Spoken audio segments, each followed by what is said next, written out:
မန်စီတာမျိုးလုံးနိုင်လားရှောင်းလျာလေးမှာတွင်းကိုတရားပြအောင်တွင်းနိုင်တယ်စိတ်စစ်ရနေတော့ဘယ်နေရာမှာမင်္ဂလာပါဗျာရှင်ရော iMac ခွန်ရှစ်ကောအွန်လိုင်းအချင်းကနေအားလုံးကိုပြန်လည်ကြိုလိုက်ပါရစေ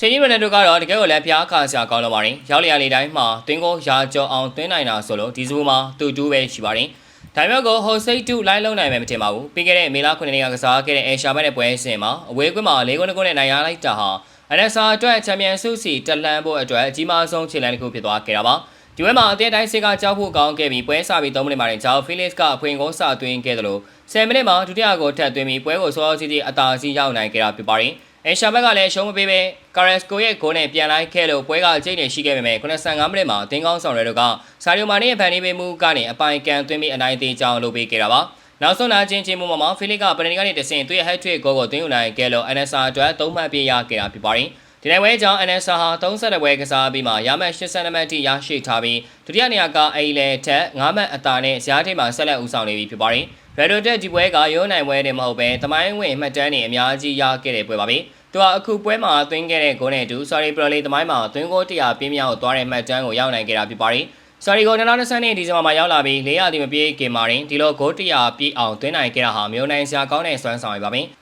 နောက်ပြီးနောက်တဲ့စိတ်ဝင်စားဖို့ကောင်းတဲ့စံချိန်တစ်ခုကတော့ဒီယာဒီမှာသူနဲ့ရင်ဆိုင်ခဲ့ရတဲ့ပြန်မဲ့ဆုံးတဲ့တင်စလုံးဟာအနည်းဆုံးတကောစီသွင်းနိုင်ခဲ့တာဖြစ်ပြီးဒါ Sorry လေးတမိုင်းမှာပထမဆုံးချိန်ဖြစ်ပေါ်ခဲ့တဲ့စံချိန်ဖြစ်ပါတယ်။ဒါအပြင်သူအမန်ချန်နိုင်တက် Real Madrid ဂျပန်နဲ့ NSR ဆိုတဲ့ကလပ်အသင်းလေးတင်စလုံးအတွက်လီသွင်းကို100စီပြအောင်သွင်းပေးနိုင်တဲ့ကမ္ဘာအတူတဲ့သောကစားမဖြစ်လာခဲ့ပါပြီ။အသက်42နှစ်ရွယ်ရှိပြီဖြစ်တဲ့ရိုနယ်ဒိုကိုလူအများကဆက်ရုပ်လူသားလို့တင်စားခေါ်ဝေါ်ကြတာဟာသူ့ရဲ့အသက်အရွယ်ကိုအန်တူးနိုင်တဲ့စွမ်းဆောင်ရည်ကြောင့်ပါ။တကယ်တော့သူကအသက်30ပြည့်ပြီးနောက်ပိုင်းမှာတွင်သွင်းကို9တကောတီတီကိုသွင်းယူနိုင်ခဲ့တဲ့ကမ္ဘာအတူတဲ့သောကစားမအပြင်မှတ်တမ်းဝင်ထားပါတယ်။ဒီ9တကောကိုခွဲချမ်းခြင်း Real အတွက်162ကို NSR အတွက်119ကိုဂျပန်အတွက်100တကောပေါ်တူဂီစင်အသင်းအတွက်60ကိုနဲ့မန်ယူအတွက်28ကိုသွင်းယူပေးခဲ့တာဖြစ်ပါတယ်။